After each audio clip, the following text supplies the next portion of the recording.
ನಮಸ್ಕಾರ ಇಂಡಿಯಾ ಫಸ್ಟ್ಗೆ ಸ್ವಾಗತ. ನಾನು ಸಬಾ ಹಕೀಂ. ಬೊಂಬೆ ನಾಡಿನಲ್ಲಿ ಸೋಲು ಗೆಲುವಿನ ಲೆಕ್ಕಾಚಾರ ಶುರುವಾಗಿದೆ. ನಿಖಿಲ್ಗೆ ರಾಜಯೋಗದ ಭವಿಷ್ಯವಾಣಿಯೊಂದು ಬಂದಿದೆ.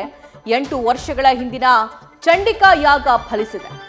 ಅಭಿಮನ್ಯು ಗೆಲುವು ಪಕ್ಕ ಅಂತ ಗುರುಜಿ ಶುಭ ಶಕುನ ನುಡಿದಿದ್ದಾರೆ.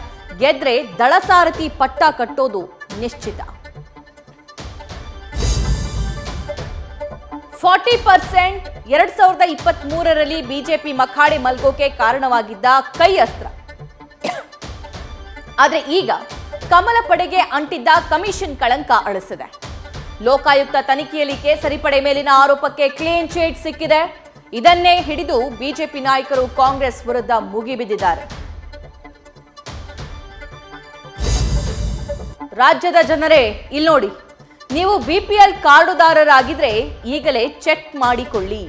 ರಾಜ್ಯದಲ್ಲಿ 10,000 ಪಡಿತರ ಚೀಟಿಗಳು ರದ್ದಾಗಿವೆ. ಗೃಹಲಕ್ಷ್ಮಿ ಬೆನ್ನಲ್ಲೇ ಸರ್ಕಾರ ಬಡವರ ಅನ್ನವನ್ನ ಕಸಿಯಲು ಯತ್ನಿಸಿದೆ ಅನ್ನೋ ಸುದ್ದಿ ಹಬ್ಬಿದೆ. ಆದರೆ ಯಾವ ಕಾರ್ಡು ರದ್ದಾಗಿಲ್ಲ ಅಂತ ಸರ್ಕಾರ ಸ್ಪಷ್ಟನೆ ನೀಡಿದೆ. ಮೋಜು ಮಸ್ತಿಗಂತ ಮಂಗಳೂರಿನ ರೆಸಾರ್ಟ್ಗೆ ಹೋಗಿದ್ದ ಸ್ನೇಹಿತೆಯರ ದುರ್ಮರಣ. ಸ್ವಿಮ್ಮಿಂಗ್ ಪೂಲ್ನಲ್ಲಿ ಬಿದ್ದ ಒಬ್ಬರನ್ನ ರಕ್ಷಿಸಲು ಒಬ್ಬರು ಇಳಿದು 3 ದಾರುಣ ಅಂತ್ಯ ಕಂಡಿದ್ದಾರೆ. ದುರಂತಕ್ಕೆ ಆಸ್ಪದ ಕೊಟ್ಟು ನಿರ್ಲಕ್ಷ್ಯ ತೋರಿರೋ ರೆಸಾರ್ಟ್ಗೆ ಪೊಲೀಸರು ಬೀಗ ಜಡಿದಿದ್ದಾರೆ. ಮಧ್ಯಪ್ರಾಚ್ಯದಲ್ಲಿ ಯುದ್ಧದ ಕಾರ್ಮೋಡ ಸರಿಯಾಗಿದೆ. ಇರಾನ್ ವೈರತ್ವಕ್ಕೆ ಕೊನೆ ಇಲ್ಲದಾಗಿದೆ.